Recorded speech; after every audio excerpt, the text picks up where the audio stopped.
Hello students, welcome to mathematics class. Students, this is part 3 of the chapter exemplar problems on squares, square roots and cubes and cube roots. We have discussed in our previous 2 sessions exemplar problems from question number 1 to question number 60. As I already mentioned you, question number 1 to 24 are the MCQ type questions. Question number 25 to 48 are of the type fill in the blanks, and question number 49 to 86 are of the type true or false. So we discussed up to the question number 60, which includes fill in the blanks type as well as some of the true or false type. So today we shall continue from the question number 61 onwards.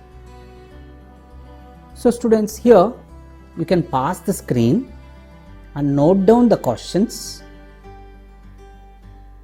and you can even do these questions on your own without watching my explanation for them.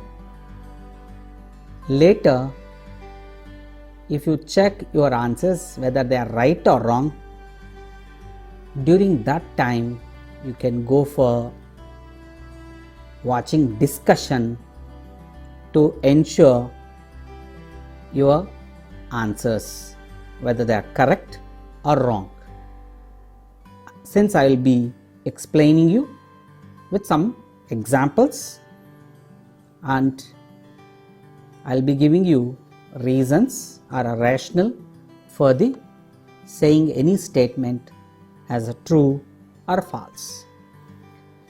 So I shall start discussion on this true or false type questions from the question number 61. So question number 61 is, there are 200 natural numbers between 100 square and 101 square. So it is true.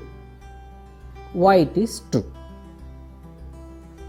Why it is true? Because number of numbers between n square and n plus 1 square, there are 2n. This is what we learnt. So here 100 square, 101 square. So obviously 200 numbers will be there between them. So it's a true. Next, question number 62. The sum of first n odd natural numbers is n square. Sum of first n odd natural numbers. So this is our true. This is also true. We know 1 plus, 3 plus, 5 plus, so on till nth odd number, which is 2n minus 1 is equal to n square. So this is what he is asking.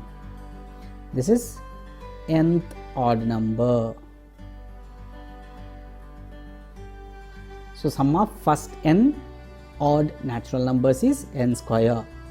So that's how it is true.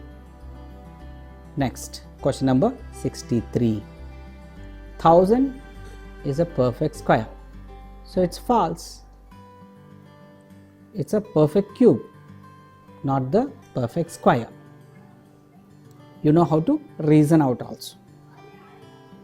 If it is a perfect square, the number of zeros in it must be even in number.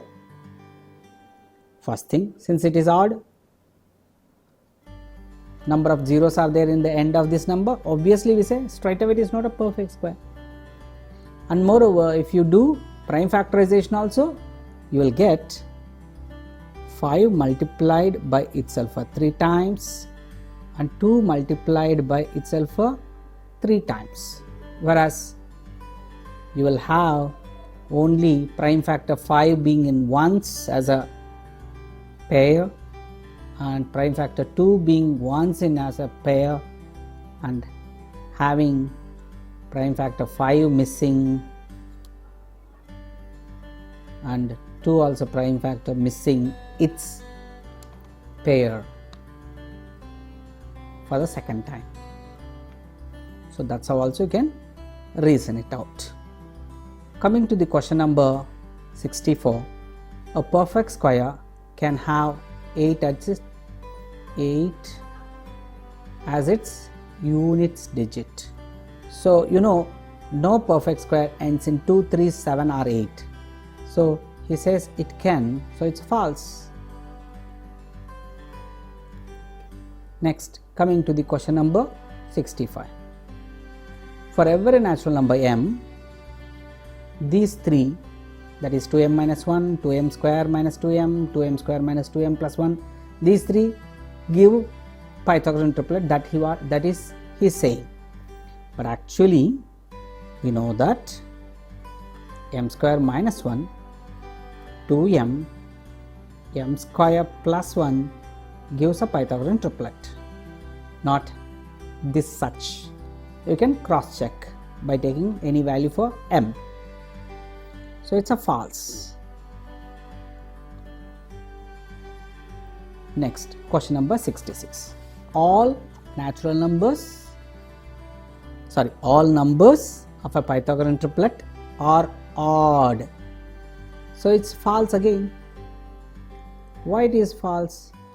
You know, one of the basic Pythagorean triplet is 3:4:5, 3, 4, 5.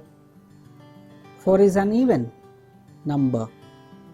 It is not all of them are odd. So it's a false. So coming to the question number 67, for an integer a cube is always greater than a square.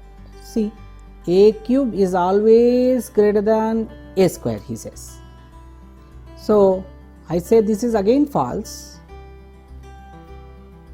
Why I can say means, if I consider a as 1, then what is a cube? A cube is 1 again. A square is also 1. Can I say that a cube is greater than a square? No, they are equal, not greater. He says always greater, so it's a false. So by considering some number for a, I am providing counter example for this statement. Okay, so we shall discuss question number 68, 69, 70 by taking a fresh page. So let me clear this complete whatever I have written.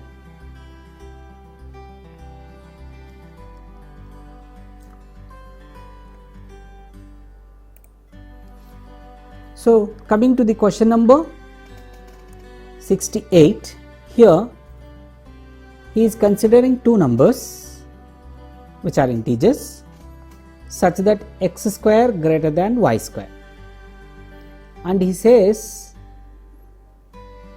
certainly x cube is greater than y cube.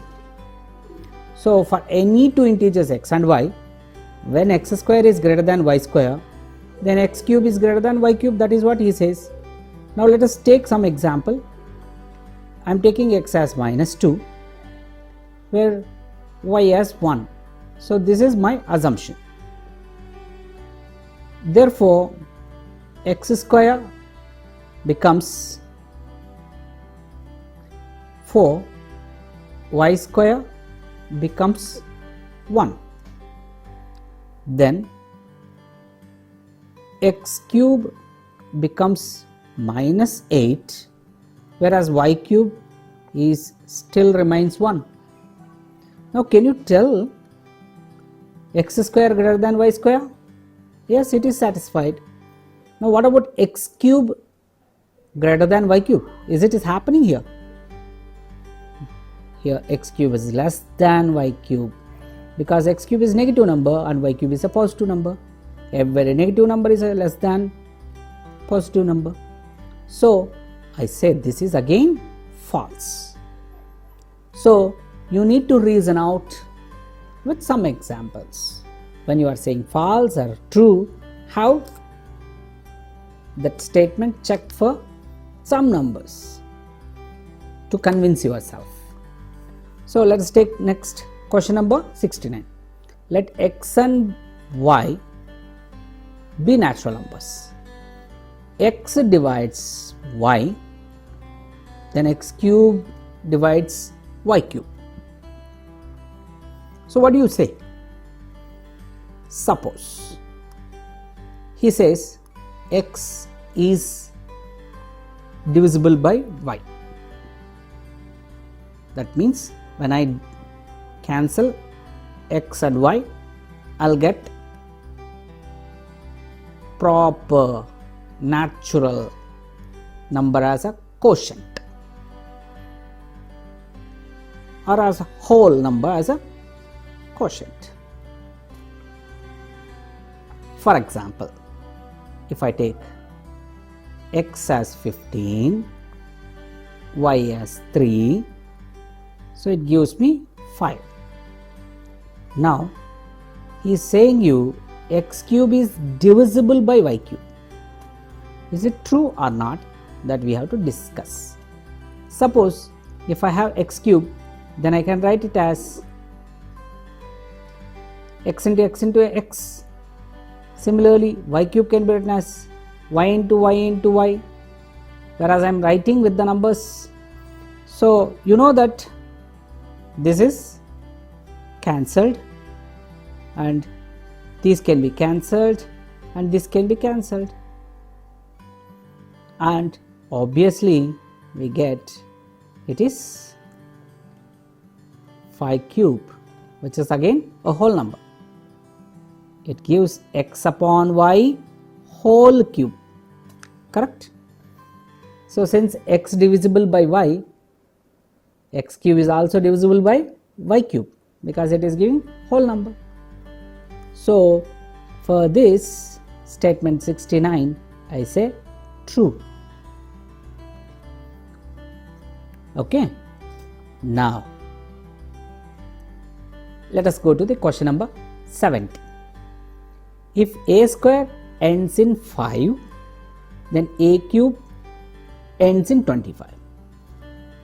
So to decide whether it is true or false, let us consider a as 15. If I consider a as 15, then a square. What is a square? A square is 225. It is ending in 5. But what about a cube? A cube is 3375. Is it is ending with 25? It is not ending in 25. It is ending in 75. So the statement is absolutely false. So that's how we can decide. Now let us continue from the question number 71. So question number 71. If a square ends in 9, then a cube ends in 7. That is what he says. If a square is ending in 9, then a should be either 3 or 7. Let a is 7. It implies a square is 49. That means it is ending in 9. But what about a cube?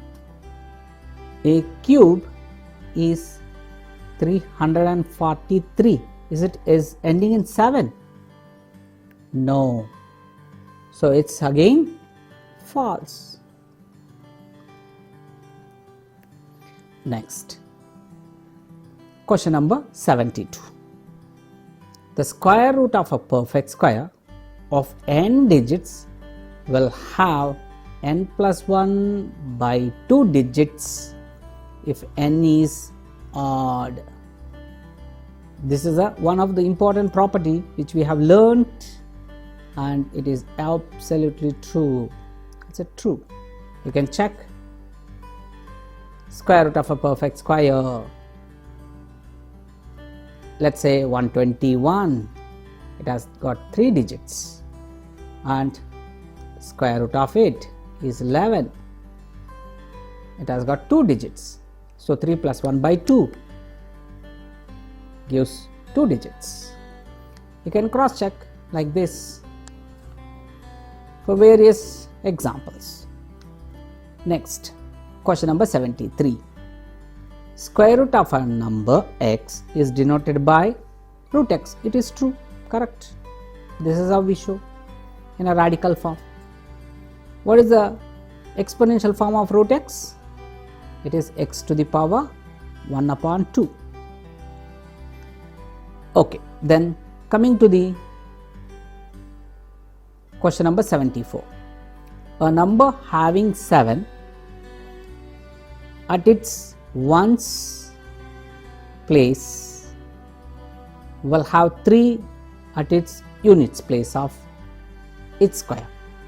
A number having 7 at its ones place. Let us take a number 7 only as a sum number. Then at its place, at its ones place will have 3. If a number having 7 at its ones place, comma should be there better, will have 3 at the units place of its square. X square I am taking, it's 49.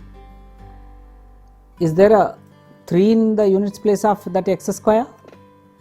So obviously it is false.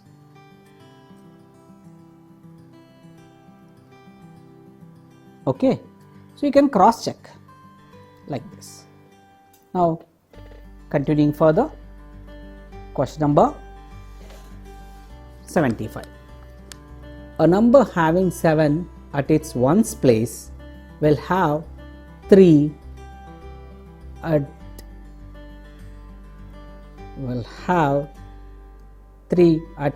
the ones place of its cube now. So obviously it is true. X, if x is 7, then x cube is 343. So we know cube of a number ending in 7 ends in 3. So it's a true. Next, question number 76. Cube of 1 digit number cannot be a 2 digit number. It's a cube of a 1 digit number. It's a false. Clearly false. Why? Because cube of 3 is 27. It has got 2 digits. Next, coming to the question number 77. Cube of an even number is odd, is false. Cube of an odd number is even, again it is false. Cube of an even number is even, true. Cube of an odd number is odd, it is true. So question number 80 is over. Continuing further, question number 81. 999 is a perfect cube. It's a false. Why? Because 729 is cube of 9 and 1000 which is cube of 10. So between them none is a perfect cube. 363 into 81 is a perfect cube. So to decide it, I must go for prime factorization. So we can write 363 as 3 into 11 into 11. 81 can be written as 3 into 3 into 3 into 3. To call this product as a perfect cube, I should look for each prime factor for triplet. Here prime factor 3 is in one's triplet, but for the second time it is not there. It has got only twice, and already prime factor 11 is not in triplet. It has got only for twice. So he says it is a perfect cube. So what we say for that? It is false. Next, question number 83. Cube roots of 8 are plus 2 and minus 2. It is false. You know, cube root of 8 is plus 2 and cube root of minus 8 is minus 2. So it is false. Question number 84. Cube root of 8 plus 27, which he says that he can write it as cube root of 8 plus cube root of 27. This is again false. Why it is false? You can cross check. Cube root of 8 plus 27 is cube root of 35. So certainly cube root of 35 is not at all equal to 2 plus 3, which is 5. And cube root of 35, remember children, 35 is not a perfect cube. So obviously it is giving you an irrational number. It is not going to come as a rational number at all. So it is false. Question number 85 now. There is no cube root of a negative integer. It is false. Why? Because cube root of minus 8 is minus 2. Okay, so it is clearly false. Next, last question of this type, true or false. Square of a number is positive, so the cube of that number will also be positive. What do you say? Suppose if I take any number, negative number, and when I square it, we will get a positive number, obviously. But what about when we cube it? We'll get a negative number, no? So square of a number, if it is positive, it is not guaranteed that cube of that supposed to be positive only. It can be negative also. So that 86th question is further again false. So with this I have completed all the questions of true or false type. So from our next session onwards, we will start another type of questions called short answer and long answer type questions. So till then, you take care of yourself, be careful about going outside, and I wish you good luck for your effort before watching the video of the explanations. You can pause the screen before me explaining you the reasons and attempt on your own, and after you writing answers for those questions, then you watch my explanation and cross check the level of achievement in understanding these two chapters. Okay, Wish you good luck. Take care. And till then, I say Jai Hind. Thank you.